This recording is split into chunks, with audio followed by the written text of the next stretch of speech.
Bismillahirrahmanirrahim. Assalamualaikum warahmatullahi wabarakatuh.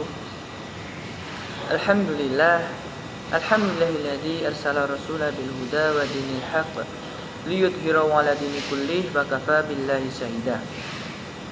Asyhadu an la ilaha illallah wahdahu la syarika lah wa asyhadu anna Muhammadan abduhu wa rasuluhu la nabiyya wa rasula ba'da. Puji syukur alhamdulillah atas kehadirat Allah Subhanahu wa taala yang telah memberikan kita semua rahmat, taufik, hidayah serta inayahnya sehingga kita semua dapat diberikan kesehatan dan kesempatan dalam menyaksikan video ceramah singkat ini. Salawat serta salam mari kita haturkan kepada beliau pemimpin umat Islam yaitu Nabi Agung Muhammad sallallahu alaihi wasallam. Berkat perjuangan beliau, tumpah darah beliau, kita semua dapat menikmati indahnya Islam, indahnya iman pada kali hari ini.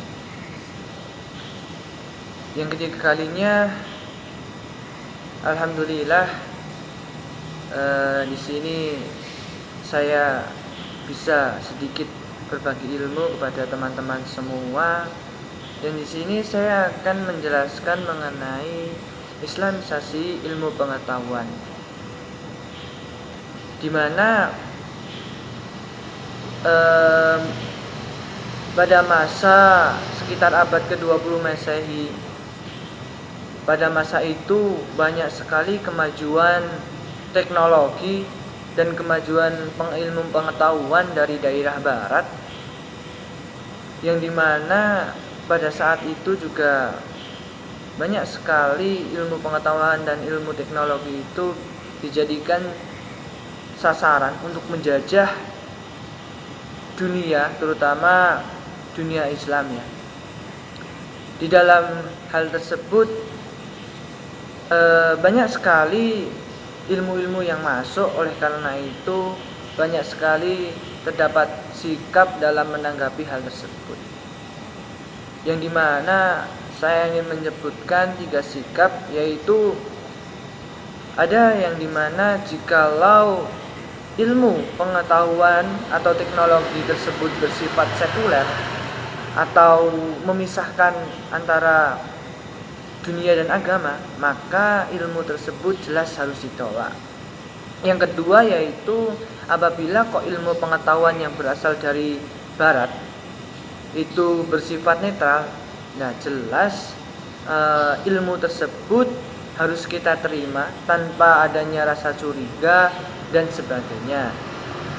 Yang ketiga yaitu apabila kok ilmu tersebut bersifat sekuler dan materialisme, yang dimana materialisme itu hidup, itu semuanya harta benda. Itu jelas pendapat yang ketiga ini menyatakan bahwasanya itu dapat diterima oleh umat Islam, akan tetapi dalam prosesnya atau melalui proses Islamisasi. Nah, mengenai hal tersebut banyak sekali pendapat-pendapat mengenai Islamisasi pengetahuan. Di sini ada yang dinamakan ada seorang ahli, yaitu Dr. Muhammad Arqon, adalah seorang guru besar Islamic student di Universitas Sorbonne Prancis ya.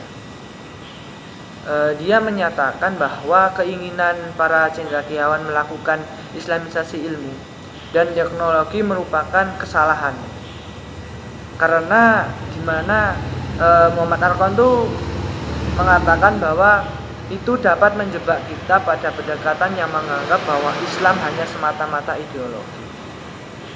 Ada yang konsep kedua atau pendapat kedua yaitu Utsep Fatuhuddin. Ya, beliau juga seorang cendekiawan yang berasal dari Indonesia. Beliau menganggap bahwa Islamisasi ilmu pengetahuan itu tidak perlu. Beliau juga mengatakan bahwa Islamisasi ilmu itu bukan kerja ilmiah, apalagi kerja kreatif. Sebab yang dibutuhkan ya, atau beliau itu menyatakan bahwa sebab yang dibutuhkan umat dan bagi para cendekiawan adalah menguasai dan mengembangkan ilmu. Islamisasi ilmu pengetahuan yang dikatakan oleh Ustaz Fathuddin itu hanya kerja kreatif atas karya orang-orang yang sampai tingkat tertentu. Mengenai hal tersebut, ada kelompok yang mendukung tentang gagasan islamisasi pengetahuannya. Contohnya Mulyanto. Beliau mengatakan bahwa islamisasi ilmu pengetahuan sering dipandang sebagai proses penerapan etika Islam dalam pemanfaatan ilmu pengetahuan dan kriteria pemilihan suatu jenis ilmu pengetahuan yang akan dikembangkan. Terus ada yang kedua, yaitu ada namanya Haidar Bakhir ya. Beliau itu juga menjelaskan secara intinya menjelaskan bahwasanya islamisasi pengetahuan itu penting ya. Karena beliau berpendapat tentang bahwasanya itu bisa dibentuk sains yang islami. Dalam hal tersebut kita akan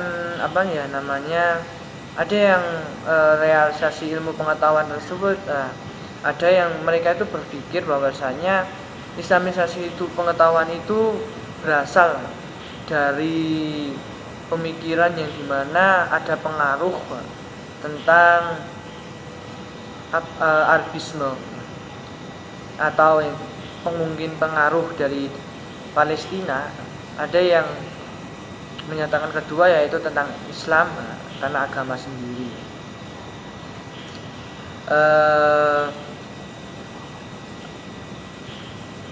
Dimana kita ya sebagai Muslim, sebagai umat Islam ya, tentang hal tersebut kita harus bisalah menerapkan tentang islamisasi ilmu pengetahuannya. Ya, islamisasi pengetahuan ini bisa kita lakukan dengan cara menjadikan Islam itu sebagai landasan ilmu pengetahuan tanpa mempermasalahkan aspek ontologi dan epitologi ilmu pengetahuan tersebut. Itu yang pertama ya.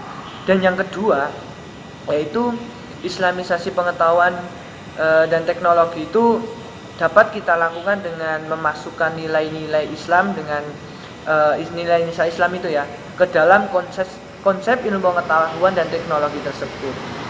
Yang kedua, yaitu dapat dilakukan dengan inisiatif pribadi melakukan proses pendidikan yang diberikan secara berjenjang dan berkesinambungan dari banyak kalangannya.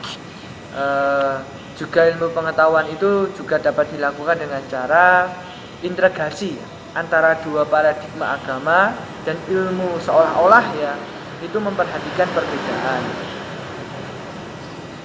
Bisa juga, atau yang kelima ya, bisa juga nanti kita melalui penerapan konsep tauhid dalam kita mempelajari hal itu dengan secara seluas-luasnya ya.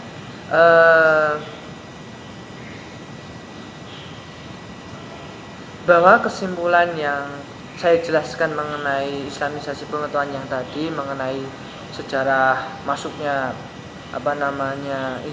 perkembangan islamisasi pengetahuan di barat pada masa abad ke-20, terus pendapat mereka yang cara menanggapi ilmu-ilmu tersebut yang masuk, terus pendapat mengenai islamisasi pengetahuan, terus ada yang setuju dan ada yang tidak setuju, dan ada yang menyatakan islamisasi pengetahuan itu perlu ya. Mengenai kesimpulan yang di atas ya, islamisasi pengetahuan yang sebenarnya adalah dimana pada hakikatnya adalah suatu upaya untuk mentransformasikan nilai keislaman ke dalam berbagai bidang kehidupan manusia.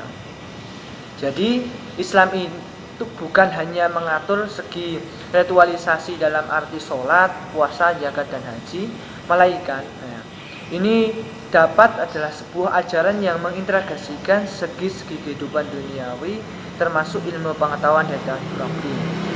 Jadi seperti itu ya kesimpulan mengenai islamisasi pengetahuan.